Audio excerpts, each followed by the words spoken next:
welcome back. We're here with another new episode of the CineFiles, and yes, that's right. This isn't a typo or something going wrong. I am actually hosting another episode of the CineFiles. This week we are talking about the Before Trilogy, but before I get to that, let me introduce my other panelists on the show. We have Andre Joseph, Eric Cohen, who is oddly silent for once. So, again, this week we are talking about the Before Trilogy, Before Sunrise, Before Sunset, and Before Midnight. Starring Ethan Hawke, yes, I know, surprising, I like an Ethan Hawke movie, and Julie Delpy. Let me give you guys a little bit of background before I ask you about the films. And this was Jeff's topic. Yes, it was my topic. And that was a very fine topic. Okay, Before Sunrise, I saw in a movie theater. I thought it looked like, the typical romantic comedy of young people in a foreign land. And I was like, okay, let me give it a chance. Then, to my dismay, as I'm watching the film, not really to my dismay, but to my shock, the film stayed with them. It never left them. It didn't have any side characters. It just showed them throughout the whole day. Now, part of my audience got fed up and left the film, and I was shocked that they were. And I kind of take amusement in that, because I was like, you don't understand how different this is and how one of a kind this is. And they didn't know what they were getting into, because the film was pretty well promoted to be that. Well, to me, I didn't even know, and I saw it on opening weekend. So this was opening weekend when I was seeing it. And, I just enjoyed the hell out of it. I fell in love. I liked all the literary references. It was just fun to see two young people who were intelligent and talking about things that weren't movie related that 20-somethings talked about at the time. So it was a real revelation. And, it was kind of open-ended, which really fascinated me at the time. And I was just like, if I ever get to make a movie, this would be the type of film I want to make. Because it was more about relationships and characters more than an actual plot line. So that was 1995, I believe. Yes. Was when the film was made. And I was still just in high school. But, obviously over the years they've made sequels. But I want to ask you guys, how were you introduced to Before Sunrise? Or at least, if not how were you introduced, what did you come away with watching the film for the first time? I grew up in the indie film culture, having been a film major, graduating in the early 90s and all that stuff. And this was the advent of Sundance, and we had a recent show on Jim Jarmusch and the whole indie film movement and all that stuff. And this came out in the mid-90s, and I was steeped in indie film culture. So we already know who Linklater was, right? He had that great, first film. Slacker. And then Dazed and Confused. And also, I love talking about precedences, but you already had films like My Dinner with Andre. You already had films like or the parody of that, My Breakfast was Blassie with Andy Kaufman, which is hilarious. Okay. But films are just two character pieces having a conversation throughout the entire film. Summertime. And the exercise is and the exercise is, how do we make this interesting for a movie-going audience? Will they accept this? Okay. I think that basically, it's just being fascinated by indie film culture and being a fan of all these directors that are coming out at the time. Linklater, besides Tarantino, Jarmusch, Allison Anders, I was just interested in anything that was coming out that was indie, Tom DiCillo, anything like that. And so that's why I went to see, obviously I would read up on this stuff. And I was like, okay, this sounds interesting. Ethan Hawke and Julie Delpy, in this film by Richard Linklater. It's gotten good reviews. I'll check it out. And I was kind of pretentious in those days, too. I was a pretentious nerd. So I thought, oh, yes, I'm highbrows. This sounds like a highbrow film. So, yeah, and I enjoyed it immensely. There's a lot to relate to in this film. I think we've all been in that situation where there's that one person, what if, and it captures it beautifully. And also a romantic fantasy of sorts of, going to Europe and then just finding a connection with somebody and, which was inspired by something that actually happened to Linklater. Yeah. It was at a toy shop. Yeah, in Philadelphia of all places, right, where he just ended up, just spending the whole night talking to somebody and bonding with them. I remember when the movie was coming out in the theaters. I remember the TV spots for it. But I was looking forward to the next Batman movie back then. I was not really big into the independent scene until I got into college. And Linklater I didn't know anything about until he did School of Rock with Jack Black, which, by the way, if you're watching, thank you for shooting in Staten Island. It was perfect. No, but I mean, having seen the films recently, I have to say it's just incredible with the dynamic between Ethan Hawke and Julie Delpy. It's probably some of the most realistic dialogue and character development that I've seen in a movie, especially a romantic piece. I think about the scene when they're in the record shop and they're basically listening in the booth, and the way Linklater shoots it, so it's so tight, it's like, there's like that romantic tension, but it's very awkward, it's very silent, and I can relate to that moment very easily. So this was like one of those movies with very heavy dialogue-driven stuff going on, but you're never bored with it, which I think is a testament to the actors and to a great script. So Linklater went to develop a script with the screenwriter. Kim Creason, yes. Kim Creason, right? Is that how? He wanted to kind of make a film about that experience, but he wanted it to be equal male and female. He wanted a female. And since she had acted in a bunch of his films before, and they were friends, and he knew she could write well, and he liked her writing, so he went to her to kind of more or less write the female role of the film. And of course, everybody, it seems like a heavily improvised film, but everything is scripted in that. Even the poem about the milkshake, that comes not from the actor playing it, but actually he hired a poet to write a poem about a milkshake just for that scene that, would make the story a little deeper or the scene a little deeper. And one of the things that we'll find out later when we talk about the other films that I really like about this film is that, just like Youth, it's more hopeful than any of the other films. Yeah. It's full of hope or, promise and what could be, and ideals, that we all have when we're younger. Oh, we're going to change the world. We're going to do this. That sense that we're all immortal. Exactly. I have a love-hate relationship when it comes to Ethan Hawke performances. And while I love Reality Bites, I hated him in the film. I hated his character. Oh God, his dialogue was terrible in that movie. But I just every time I saw Reality Bites, I equate that's Ethan Hawke as a person. So when seeing this film, it was like a total 180. So I was like, wow, he can act and he seems to be a decent human being. Before Sunrise, while it was well respected, wasn't a big hit at the box office.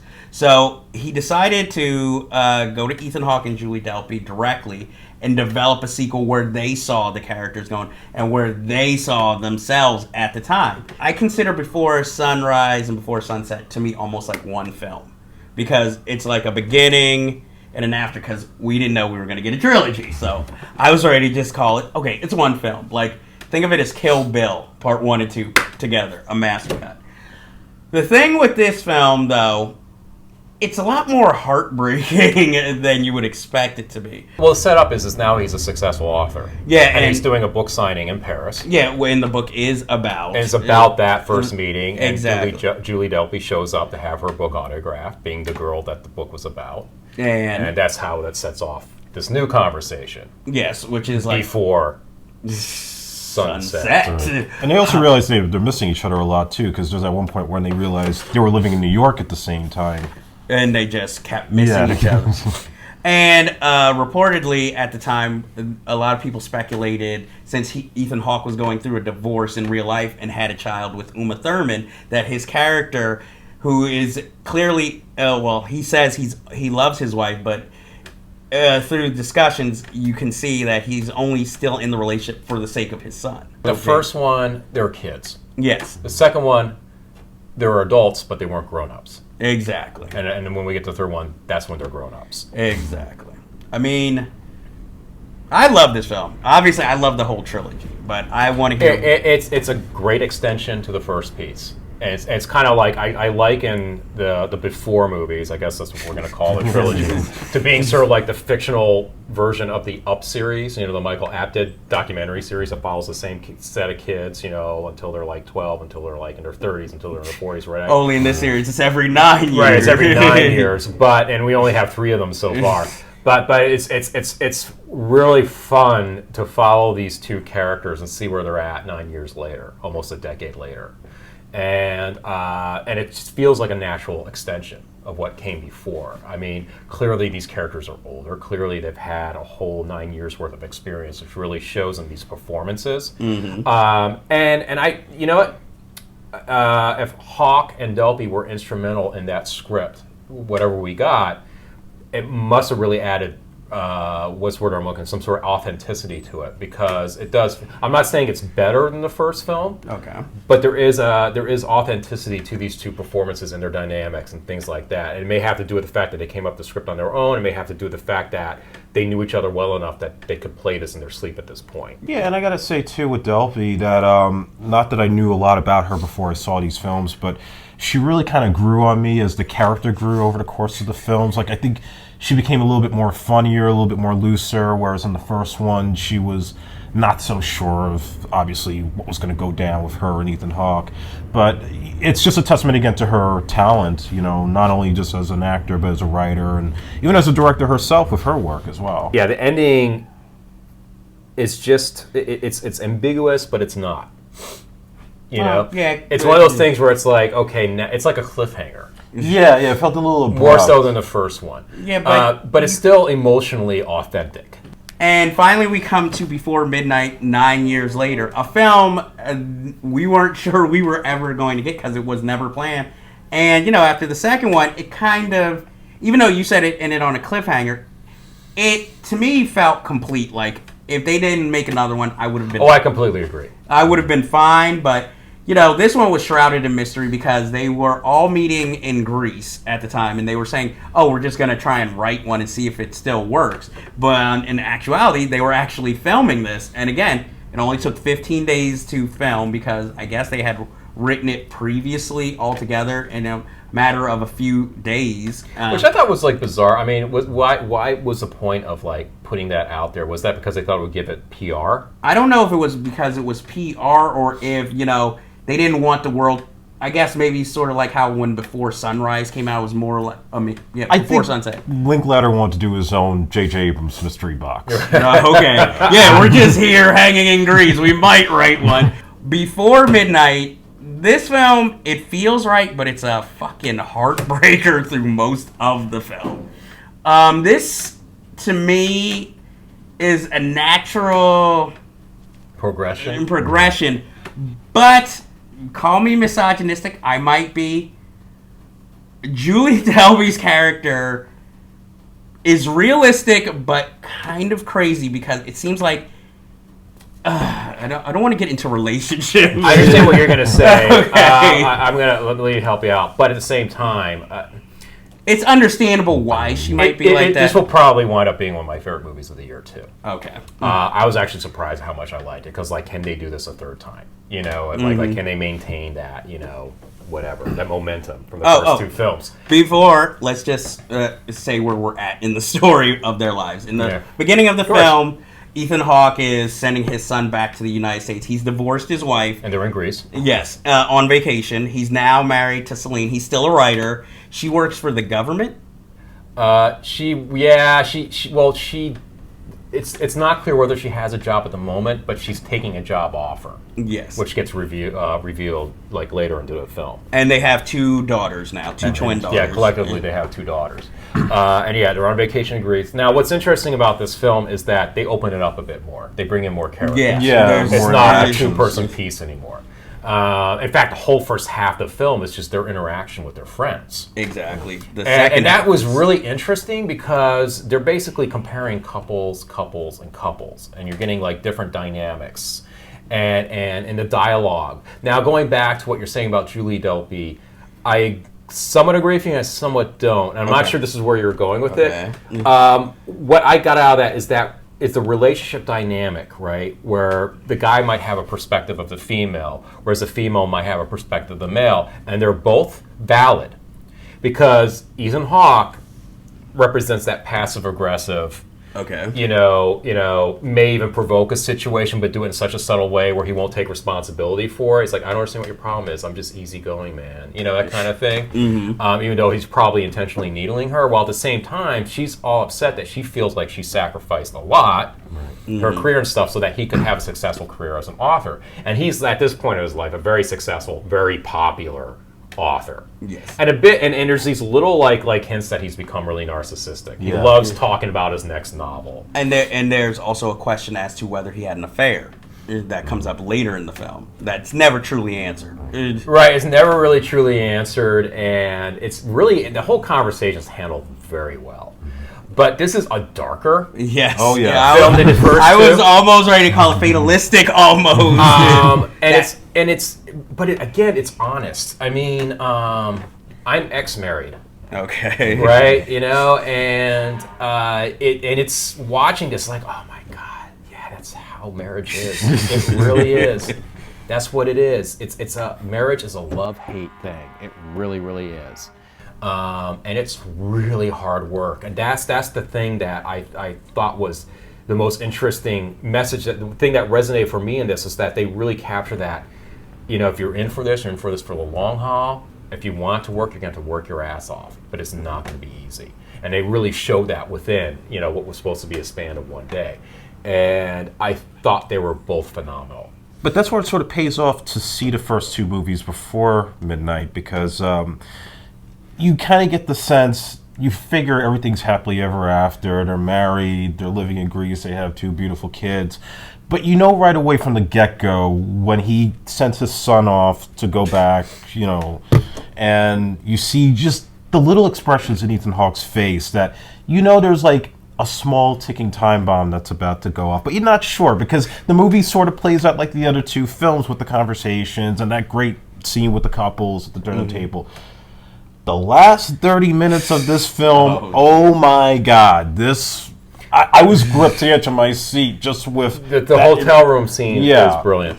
Well, I have a question for Andre. Andre, you actually viewed these films recently. I mean, you've heard about them, but you only recently checked them out, right? Were you surprised? I mean, like what were your expectations going in? And obviously you liked the films. Yeah, I mean, I'm not the biggest Ethan Hawke fan in the world, and I mean, Julie Delpy, I've only seen a little bit of her work, so I didn't really know what to expect watching these.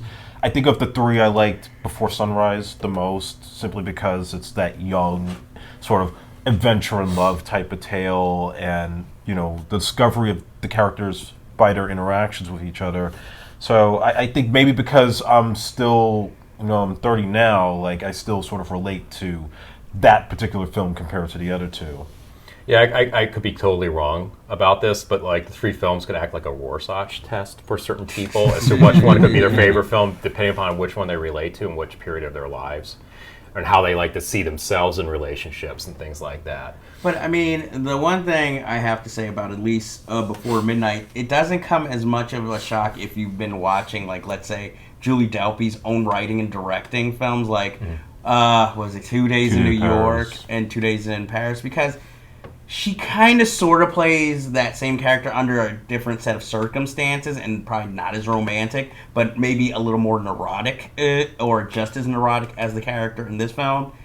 Except, in this film, it's a little more understandable why she might be that way, whereas in the 2 Days movies, maybe not as understandable, because, again, totally different character. We're just meeting this character. Whereas in the Before movies, we feel we know her because we've seen her throughout, I guess, every 9 years. So that's the one thing about these films, that if you've watched it from the beginning, these are like being reunited with old friends and seeing what they're up to. What about their appearances in Waking Life? I forgot it. I sort of unofficial. Yeah. Well, that take was on the two characters. Well, their appearance in that was I think the first thing that gave hope that we'll see these characters again. I mean, I'm not the biggest fan of the whole movie, but that was one of the main reasons I watched Waking Life initially, when I heard that they might have a scene in that film. I can't.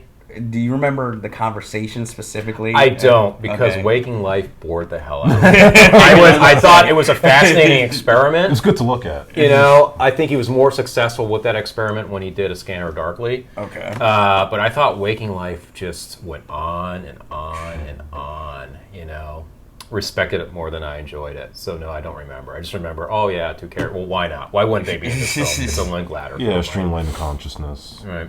I mean, unfortunately, I don't remember what the conversation or what the circumstance in the film. I'm sure it was very philosophical, though. You know, Richard Linklater is one of those directors who can make a studio film, you know, or I guess when he wants to, but then sometimes he'll make something of such surprising emotional depth, you never saw it coming. And he made this film, and he had a broken foot the whole time he was filming, so that's even more. Again, a lot of staging. Waking Life? No, Before Midnight? Yeah. Oh, okay, I didn't know that. So, you know, he's hobbled practically while trying to make this film. And as you can see, like you said, during the first half, it kind of stays still. But then, you know, as it gets moving, you know, you have to keep on the go. And here he is having to film this and practically be on crutches and following these people with his cinematographer the whole time. So, but I think it's one of the best movies of the year. This is one of my favorite trilogy of movies. So, very quickly before we sign off, I have an Ethan Hawke story. You do you? I do, and usually, and I set it up as a punchline before I tell the story. It's very simple. This is a punchline. Picture me blindfolded, strapped to an electric chair on wheels, being wheeled around by Ethan Hawke. I was assistant stage manager to a production of Sam Shepard One Acts. It was a pretty phenomenal experience. Sam Shepard was there every night. This theater company was working with Sam Shepard. It's in one of the premier theaters in New York City, the Public Theater, the Joseph Papp Theater. The central one act was a solo piece. It's about a guy about to be executed in an electric chair. But he talks about how when he gets out of jail, he's going to buy himself a pickup truck and what color it's going to be and, you know, all this stuff. So anyways, the idea was to have a different celebrity actor play that role every couple of weeks or so while the play was running, right? So you had like Dermot Mulroney, you had Jamie Sheridan, you had Bill Pullman, you know, Scott Glenn, one of my favorites, right? Finally, the very last run of the show, they got in Ethan Hawke. He was totally wrong for the part, but he was a celebrity. He was a name. And as was the tradition, every time a new actor came in, we would have to run them through a dress rehearsal. And what would happen is that I was put in charge of the whole thing, where we'd have the actor sit down in an electric chair. I'd show them like the Velcro straps. I have to go in case there's a fire. I had to tell them how they could get right out, blindfold them, and I was the one that would wheel these guys on stage, lock them down, leave the stage, slam the jail cell door shut, and then the spotlight would hit the actor and they would deliver their monologue. So it's Ethan Hawke's first dress rehearsal. Now, several actors played this part in the course of the run of the show. Ethan Hawke is the only one who did what he proceeded to do next, and that is he leapt out of the electric chair, took off the blindfold, looked at me and said, "Eric, have you tried this? It's amazing. It's so cool." And I looked at him, I go, "What are you talking about? Have you ridden the electric chair with the blindfold on? It's amazing." No. He's like, "You should try it." Well, you know, maybe later, maybe my boss will do it once the show's up. No, you're going to do it now. You're going to do it now. Next thing I know, I'm being pushed into this chair. He straps me in, and before I know it, he puts a blindfold on me, and I'm being wheeled around the Public Theater blindfolded by Ethan Hawke. Please, we appreciate you, so please come out, see us, watch us on Facebook. We all have individual Facebook pages. Google Plus. Yes. Blogspot. CineFilesTV.blogspot.com. Yes. And most importantly, thisisinfamous.com, our home, which has been our home for the past 4 or 5 months now. Actually, it's been 4 months. 4 months. It feels longer. But yeah, check us out there. That's where we're archiving our episodes now. You know, and check out the other contributors' work. There's some great people working for that site, doing some really good stuff. We're not the only content there, but we are the stars.